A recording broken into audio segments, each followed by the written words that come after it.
Saya masuk Islam pada hari Sabtu, malam Minggu.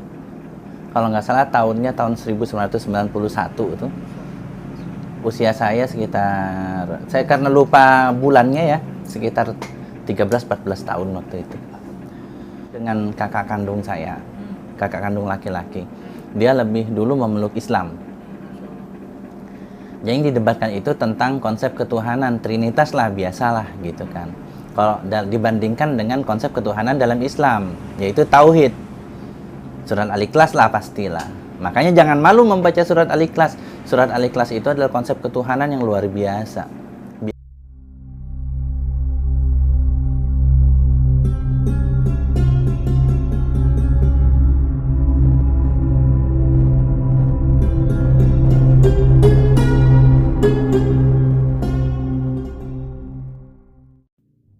Assalamualaikum warahmatullahi wabarakatuh. Jumpa lagi bersama RK TV, saluran istiqomah bernuansa Islami.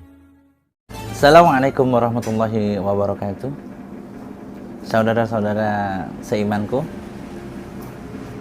kita ta'aruf dulu ya. Kalau tak kenal maka ta'aruf gitu. Tapi mungkin kalau yang sudah ada yang kenal ya alhamdulillah gitu.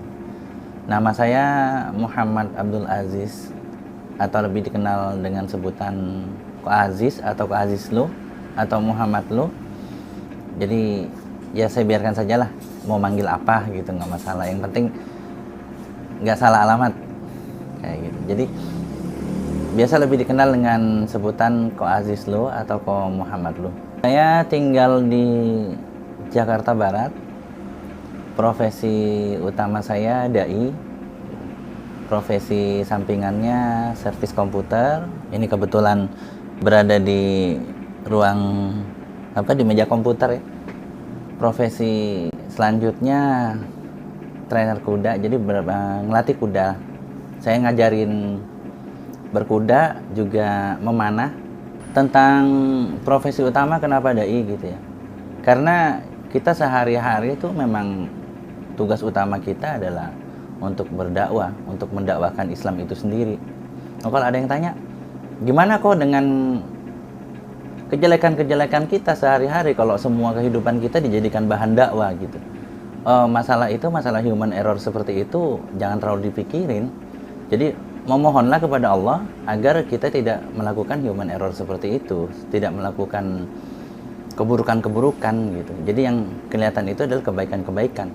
Sungguh sangat rugi ketika kehidupan kita itu berlalu saja tanpa nilai pahala, tanpa nilai dakwah seperti itu. Ketahuilah bahwa pada dasarnya kita hidup itu terlihat mulia, terlihat biasa, itu karena Allah menutupi semua aib kita. Kalau kita tuh dibuka aibnya, niscaya kita tidak akan berani bertemu bahkan dengan pasangan kita sendiri saja, tidak akan berani, apalagi dengan orang lain kayak gitu. Jadi udah niatkan saja bismillah, berjalan di atas dakwah, dan mintalah kepada Allah untuk menutupi segala kekurangan kita. Intinya saya berasal dari di luar Islam, kemudian memeluk Islam. Awalnya dari agama apa? Saya awal kenal agama itu ya biasa, turun-temurun. Dikenalkan dengan agama Konghucu. Konghucu itu sebuah agama menurut kami gitu. Nah, karena di Indonesia itu tidak diakui sebagai hanya aliran kepercayaan. Karena agama yang diakui di Indonesia itu ada 5 ya. Masih ingat nggak ada 5 tuh? Nah, salah satunya Buddha. Nah, karena Konghucu lebih dekat dengan Buddha, nih saya bilang bukan sama, lebih dekat kepada Buddha, maka kita bilang Buddha, supaya di KTP kita ada agamanya. Kenapa? Karena komunis tuh nggak boleh.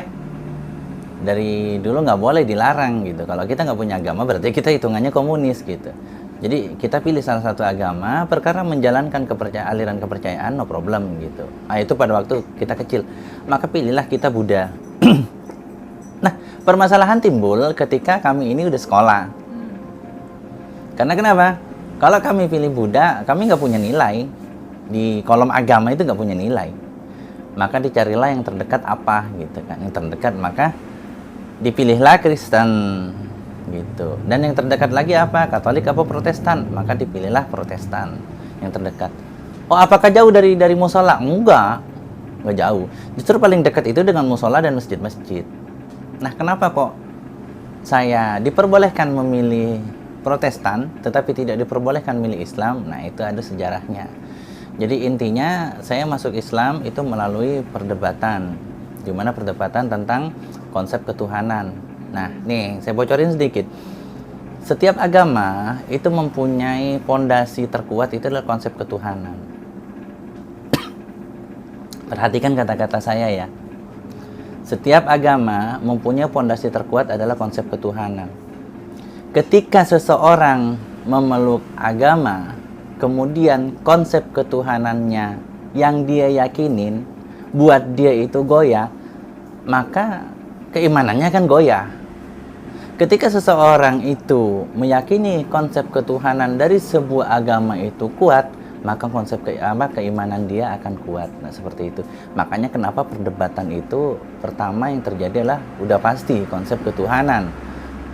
Dan hampir dipastikan setiap perdebatan agama adalah konsep ketuhanan. Kayak gitu. Hampir dipastikan seperti itu. Saya masuk Islam pada hari Sabtu, malam Minggu. Kalau nggak salah tahun 1991 itu. Usia saya sekitar, saya karena lupa bulannya ya, sekitar 13-14 tahun waktu itu. Nah, gimana perjalanannya, misalnya ditanya ya, gimana perjalanan keislamannya kok kelihatannya kok Aziz di setiap tayangan, di berbagai media gitu kan, terus di setiap tingkah laku sehari-hari terkesan semangat banget gitu ya, nggak pernah kendur gitu. Terus kok kayaknya udah memeluk Islam ini begitu kuat gitu dan enjoy gitu. Nah, perjalanan keislaman saya dan kekuatan menguatnya iman saya itu terjadi ketika saya sudah mulai asik belajar tentang Islam. Ya, makin saya belajar tentang Islam, makin saya fokus kepada Islam, saya makin menemukan apa yang dicari dalam kehidupan, makin menemukan solusi-solusi setiap masalah yang saya hadapi dalam setiap kehidupan. Dan jangan tanya apakah setelah menemukan solusi tidak terasa pahit, ya tetap terasa pahit. Itulah asam garam kehidupan kata orang. Tetapi minimal ketika kita sudah tahu solusi dalam Islam, sepahit apapun kita akan ridho, kita akan menerima, dan kita tahu itu yang terbaik. Apalagi kalau misalnya masalah kehidupan itu manis, nah kita insya Allah pasti akan menerima gitu. Jadi kalau saya kelihatan, wah kok Aziz begitu tegar, istiqomah gitu, ya karena saya sudah memilih. Dan konsep saya, prinsip saya, ketika saya memilih sesuatu, saya harus fokus ke sana. Kuasain dulu semua, fokus di sana, dan saya harus enjoy melakukan itu. Kenapa harus enjoy? Gini, segala sesuatu yang kita lakukan, kalau kita nggak enjoy, kita nggak akan istiqomah, nggak akan tahan lama. Tetapi kalau kita enjoy melakukannya, senang melakukannya, kita akan melakukan dengan senang hati. Maka lama pun tidak akan berasa, capek pun tidak akan berasa, keringat pun tidak akan terlalu terasa. Tahu-tahu udah baju udah basah, tahu-tahu udah kering lagi. Nah, seperti itu. Makanya kenapa konsep saya ketika sudah memilih sesuatu, saya harus tekunin dan saya harus enjoy. Kalau saya nggak enjoy, saya nggak akan teruskan seperti itu. Nah, sama halnya dengan berislam. Setelah saya berislam, memeluk Islam, saya mulai mempelajari Islam. Saya cari dari hal apa yang membuat saya enjoy dulu. Saya pelajari hukumnya, saya pelajari semua seluk-beluknya, dan saya dapatkan itu. Dan ternyata dalam Islam itu benar-benar tidak terjadi keretakan, tidak terjadi kelemahan, tidak terjadi benturan-benturan antara hadis dan Al-Quran. Itu tidak ada benturan. Yang ada itu kesannya saja. Karena kenapa? Karena kita itu belum paham. Setelah kita paham dan pelajari, ternyata saling berhubungan antara Al-Hadis dan Al-Quran. Antara satu mazhab dengan mazhab lain itu tidak pernah bertentangan, tetapi saling melengkapi. Jadi mau tahu bagaimana proses saya debat gitu ya, mungkin ini yang juga menjadi banyak pertanyaan. Hampir di setiap saya isi ceramah atau saya sedang berbicara atau diwawancarai gitu, biasanya itu yang ditanyakan. Debatnya tentang apa dan debat dengan siapa gitu. Seperti yang tadi saya katakan, perdebatan yang pasti dibuka adalah konsep ketuhanan. Ingat sekali lagi, Ketika seseorang mempunyai konsep ketuhanan yang cocok dengan satu agama dan dia rasa kokoh, maka keimanannya akan kokoh. Tetapi ketika konsep ketuhanannya sudah goyah, dia akan goyah. Nah, seperti itu. Maka biasanya perdebatan itu adalah konsep ketuhanan. Saya berdebat itu dengan kakak kandung saya, kakak kandung laki-laki. Dia lebih dulu memeluk Islam. Yang didebatkan itu tentang konsep ketuhanan, trinitas lah, biasalah gitu kan. Kalau dibandingkan dengan konsep ketuhanan dalam Islam, yaitu tauhid. Surat Al-Ikhlas lah pastilah. Makanya jangan malu membaca surat Al-Ikhlas. Surat Al-Ikhlas itu adalah konsep ketuhanan yang luar biasa. Biarin ayatnya pendek, tetapi isinya luar biasa dan itu menguatkan keimanan. Kenapa Tuhan harus bertanya kepada Tuhan? Artinya konsep trinitas batal di situ. Kenapa? Karena Tuhan mencari Tuhan. Artinya tidak ada satu Tuhan, tetapi ada Tuhan yang lain. Nah, disinilah yang membuat saya goyah tentang Trinitas. Udah, kita nggak usah perpanjang. Terus ada lagi konsep yang kadang luput dari perhatian orang, yaitu konsep bagaimana Tuhan itu ada.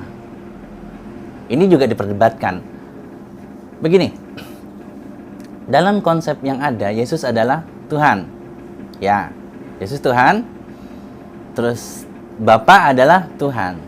Nah, Yesus adalah Tuhan yang dilahirkan oleh seorang perawan suci bernama Maryam. Ini digambarkan begini dalam Kristen.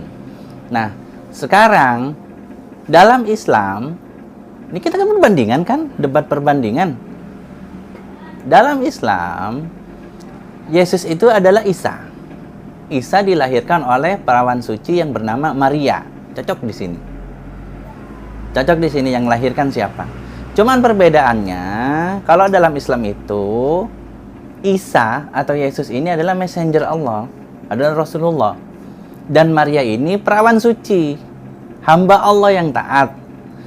Di dalam Kristen, Maryam atau Maria ini adalah perawan suci yang taat beribadah. Bedanya, yang dilahirkannya adalah Tuhan, yaitu Yesus. Apa permasalahan di sini? Nah, kembali lagi di sini konsep ketuhanan dan perintah-perintah dari Tuhan. Saya yakin setiap agama pasti akan menyuruh seorang anak berbakti kepada orang tua. Pasti enggak? Cari di semua agama. Insya Allah ada. Insya Allah ada. Walaupun sedikit ada. Kayak gitu. Nah, apalagi agama sebesar Kristen gitu kan. Sebesar Islam gitu. Kayak gitu, pasti di situ ada. Sedangkan dalam Ten Commander ya kalau nggak salah itu ada juga berbakti kepada orang tua. Hampir di setiap agama itu ada perintah. Setiap nabi itu, hampir setiap nabi-nabi besar yang membawa kitab suci atau membawa apa namanya, suhuf, lembaran-lembaran. Kalau sedikit kan lembaran tuh, bukan kitab suci tapi suhuf. Suhufan mutahharo, lembar-lembaran yang disucikan. Jadi pasti ada poin atau salah satu perintah berbakti kepada orang tua. Di sini permasalahannya. Di dalam Kristen, Yesus adalah Tuhan, dilahirkan oleh Maryam, seorang hamba Tuhan yang taat. Di sini jadi permasalahan. Yesus sebagai Tuhan harus minimal berbakti kepada orang tua. Artinya Tuhan berbakti kepada makhluknya. Yang kedua, Maryam sebagai hamba yang taat harus beribadah kepada Tuhannya. Berarti dia harus beribadah kepada anaknya. Secara logika waktu itu dibahasnya seperti itu. Nah, ini nggak masuk. Banyak sih perdebatan yang didebatkan, tetapi perdebatan ini, yang dua ini yang sangat menghujam. Maka di situ saya juga berpikir, iya juga ya, Yesus dilahirkan oleh Maryam. Gak mungkin Kristen menyuruh anak durhaka kepada orang tua. Pasti disuruh berbakti. Permasalahannya ketika Tuhan harus berbakti kepada hambanya yang melahirkannya. Berarti Yesus bukan Tuhan. Dijelaskanlah dalam konsep Islam oleh kakak saya bahwasannya dalam Islam Maryam itu adalah Maria, Yesus adalah Isa. Di dalam Islam Yesus itu bukan Tuhan tetapi Rasul Allah. Sedangkan Maryam tetap sama dengan Maria, adalah hamba Allah, hamba Tuhan yang sangat taat. Bahkan dalam Islam tidak pernah berbicara dengan laki-laki selain mahramnya. Nah, terlepas muhrim mahram, dah itu perdebatan. Kita ambil mahram saja. Artinya laki-laki yang boleh dinikahi. Tidak pernah berbicara Maryam. Maria atau Maryam. Kalau dalam Islam Maria. Maria tidak pernah berbicara dengan laki-laki yang bisa dinikahi olehnya. Jadi dipastikan dia adalah perawan suci. Nah, dalam Islam tidak ada pertentangan ketika Isa harus berbakti kepada Maria. Kenapa? Karena Maria adalah ibunya. Isa adalah utusan Allah. Utusan Allah gitu. Boleh berbakti kepada orang tuanya dalam agama manapun. Seorang utusan Allah, tidak ada pantangan utusan Allah itu berbakti kepada orang tuanya. Yang pantangan menuruti orang tuanya yang musyrik. Nah, itu ada. Nggak boleh Rasul nurutin orang tua yang musyrik. Siapa Rasul yang orang tuanya musyrik, membuat berhala dan menyembah berhala? Nanti cari. Kalau Nabi Muhammad enggak. Nabi Muhammad terlahir dari tulang sulbi dan rahim yang suci, yang tidak menyembah berhala. Tuh, dicatat. Jadi, kembali lagi dalam konsep Islam, maka konsep Isa sebagai Rasulullah tidak berpantangan untuk berbakti kepada Maria, dan Maria sebagai ibu dari Isa tidak perlu menyembah atau beribadah kepada Isa. Kenapa? Karena Isa bukan Tuhan, tetapi utusan Tuhan. Seperti itu. Jangan dibahas lebih panjang lagi ya, panjang lagi nanti. Kan ceritanya cuma bertanya pada waktu itu bagaimana bisa masuk Islam gitu. Ini baru 2 poin.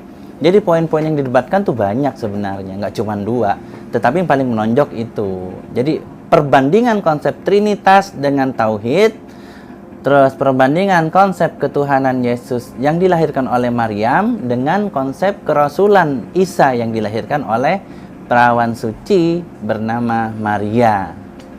Ada pertanyaan, ketika saya masuk Islam, saya masih belia ya, gitu kan. Bagaimana cara berpikirnya kan gitu. Nah, jadi kok usianya kan sekitar 13-14 tahun ya.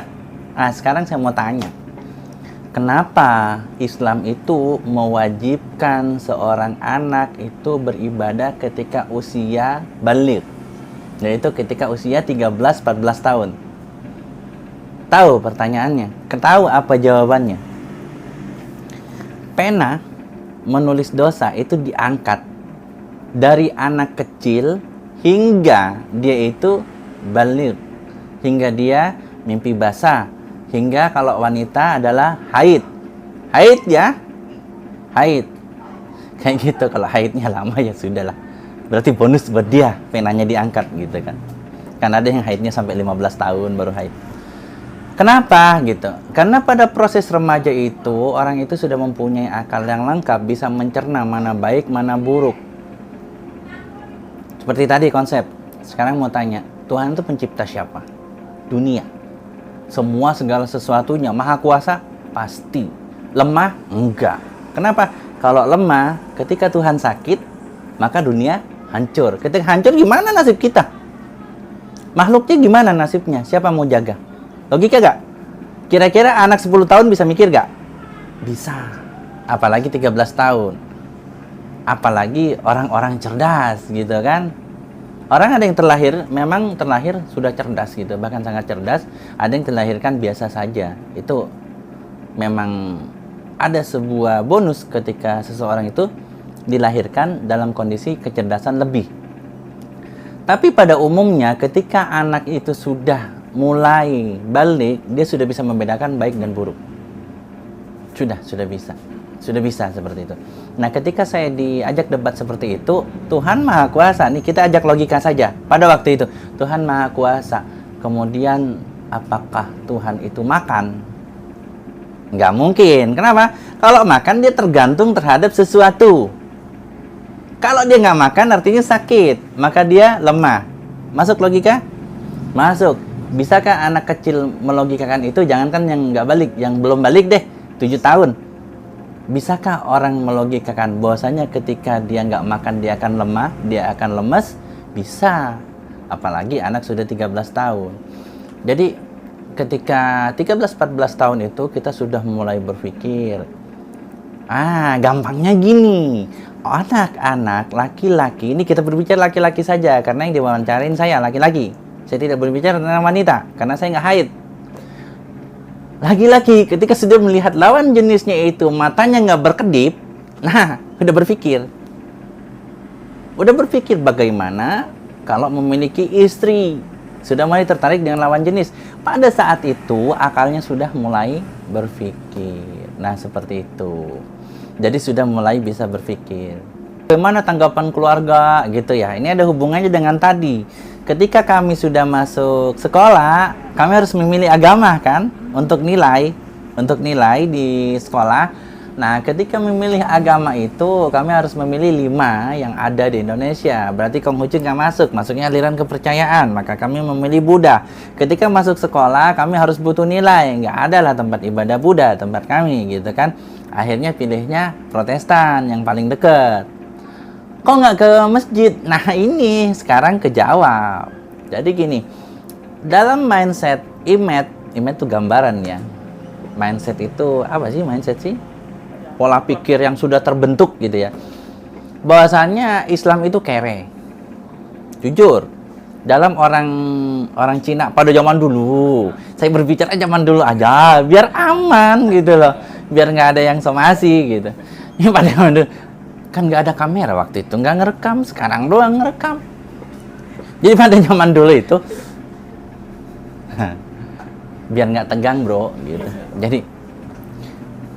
Jadi pada zaman dulu itu di kalangan kami itu mindset yang ada, image yang ada tentang umat Islam itu adalah jorok, penipu, maling, terus ya jelek-jelek lah ceritanya. Kebetulan kita hidup di Indonesia yang mayoritas pribuminya itu beragama Islam. Maka ketika terjadi kriminal seperti pencurian dan segala macam, otomatis KTP-nya Islam gitu kan. Coba kalau kita misalnya hidup di luar negeri, mungkin yang kriminal itu KTP-nya bukan Islam. Bisa jadi Kristen, bisa jadi yang lain kan gitu. Bisa jadi nggak beragama kan gitu kan. Bisa jadi seperti itu. Nah, maka image yang ditanam itu, tuh kan yang maling orang Islam kan. Ditambah lagi ketika sidang, pakai peci, pakai jilbab, tambah jadi gitu kan. Terus, jorok. Apa yang disebut jorok? Nah, katanya umat Islam itu mau pinter, mau belajar, mondok. Pulang mondok, gatel-gatel tuh. Saya tuh sampai dulu nggak boleh keluar rumah ketika anak pondok liburan. Beneran. Domelin saya. Kenapa? Takut ketular gatal-gatal katanya. Pada satu ketika saya nekat main dan ternyata saya ketularan beneran. Habis diomelin saya. Udah dibilang jangan main. Hayya katanya. Auman lah katanya. Auman tuh bandel gitu. Udah dibilangin nggak bisa gitu. Hayya katanya. Akhirnya gatal-gatal kan. Afan lah katanya. Wah, udah kayak orang pribumi dan nanti gatal-gatal katanya gitu. Jadi pulang dari pondok pada gatal-gatal gitu. Ternyata ya memang image yang dibentuk seperti itu. Ya alhamdulillah kalau sekarang mas kita banyak ngelihat anak-anak pondok itu pulang nggak gatal-gatal. Karena kenapa? Kebersihannya dibentuk, diperhatikan dan semua segala macam gitu. Cuman image yang ada biasa, begitu ada 1-2 yang jelek, udah gadang-gadangin lah gitu dengan image yang ada seperti itu. Nah, orang Cina itu pada zaman waktu saya kecil, nggak tahu kalau sekarang ya. Sekarang saya nggak mau bicara. Kenapa? Karena saya sekarang lebih fokus untuk belajar Islam. Gitu. Jadi, image itu negatif kepada Islam. Membuat orang Cina ini benar-benar anti terhadap orang Islam, terutama orang pribumi. Jadi kalau anaknya mau masuk Islam, sudahlah, bocai lah, coafan lah, moyong lah, gitu. Jadi kalau kamu udah masuk Islam tuh udah percuma lah, udah bocai lah, udah moyong, nggak ada guna lah gitu. Jadi artinya nanti kamu jadi gampang nipu, kamu gampang ini, nanti kamu jorok gitu. Padahal kan orang Cina itu benar-benar masalah kebersihannya, benar-benar walaupun makan babi gitu kan. Tapi benar-benar masalah kebersihan gitu. Saya masuk Islam kan sembunyi-sembunyi ya selama 4 tahun. Terus ada pengusiran enggak gitu, ada kekerasan fisik enggak? Enggak, kalau ancaman ada. Kenapa? Karena sembunyi-sembunyi saya. Setelah saya masuk Islam, saya itu belajarnya sembunyi-sembunyi. Bahkan sholatnya itu, kita punya WC gede itu. Area paling aman yang tidak didatengin orang tua saya adalah WC. Tapi digedor iya. Kalau saya lagi mandi digedor, saya harus jawab. Kalau cuman saya jawab, pasti suruh buka. Artinya takutnya lagi sholat. Tuh, sedahsyat itu tuh. Mau sholat aja di WC tuh. WC-nya lebar, nggak ada spitengnya sih, spitengnya di luar. Jadi WC itu cuman area mandi, lebar banget. Berapa ya? 5 kali 3 kali. Lebih kayaknya. 5 kali 3 lebih panjang. Jadi saya sikat, saya bersihin. Ditanya ngapain? Mandi lama banget. Ngapain nyikat? Biar lantainya bersih. Nah, padahal sih nggak pakai sejadah. Kadang pakai handuk gitu sholatnya. Jadi dibersihkan, langsung sholat di situ gitu. Jadi kalau misalnya lama, tok, ngapain? Sholat ya? Enggak. Padahal lagi sholat, batalin mau nggak mau. Enggak. Lagi berak. Tuh, lagi pup gitu. Kayak gitu. Lama banget. Udah, jangan diusirin orang lagi mandi. Padahal di situ mau sholat, mau zikir, baru mandi gitu. Kadang nggak mandi pun mandi. Kamu kok jadi rajin mandi? Panas gitu. Di kampung dulu kan nggak panas, nggak terlalu panas.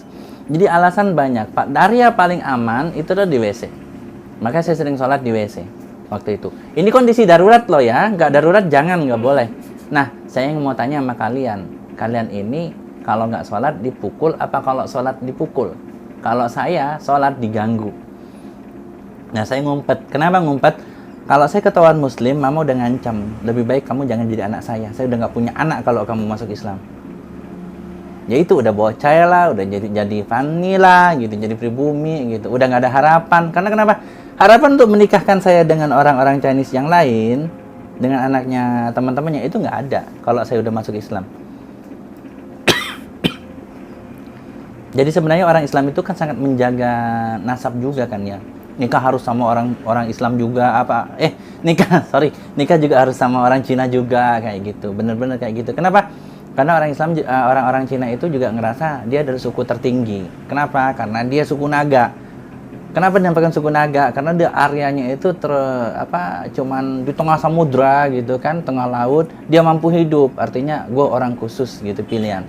Makanya kenapa dia egonya tinggi kayak gitu. Seperti itu. Jadi kalau misalnya udah masuk Islam udah nggak ada yang mau gitu. Udah nggak ada yang mau gitu.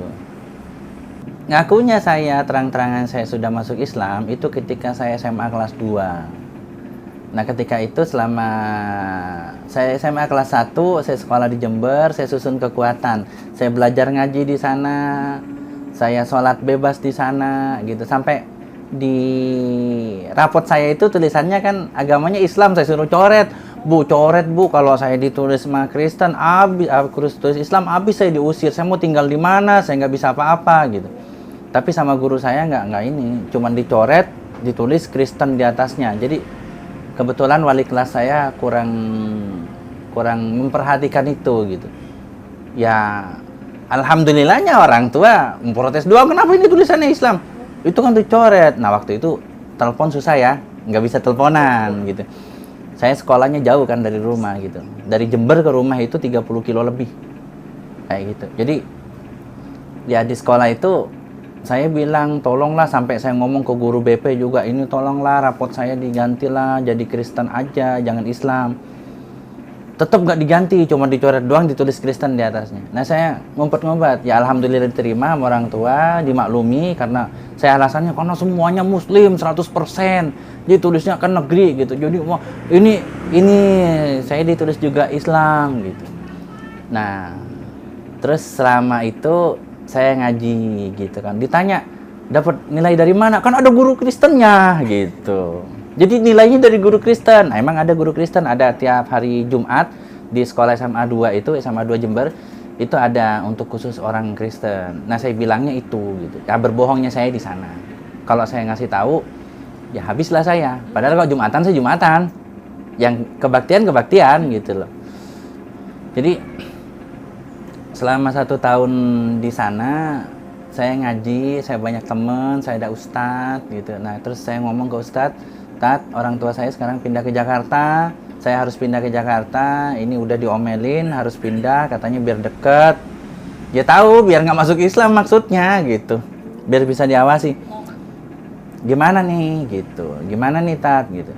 Kata ustadz saya gini, kalau kamu diusir, saya punya rental komputer katanya.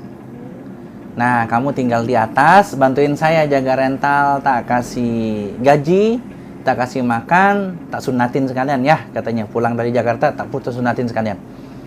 Terus ini ngurus nggak surat pindah? Ngurus, tetap udah jalanin aja, siapa tahu diterima nanti, bismillah katanya. Kalau kamu diterima di Jakarta sama orang tuamu, pulang ke sini lagi kamu harus jadi dai.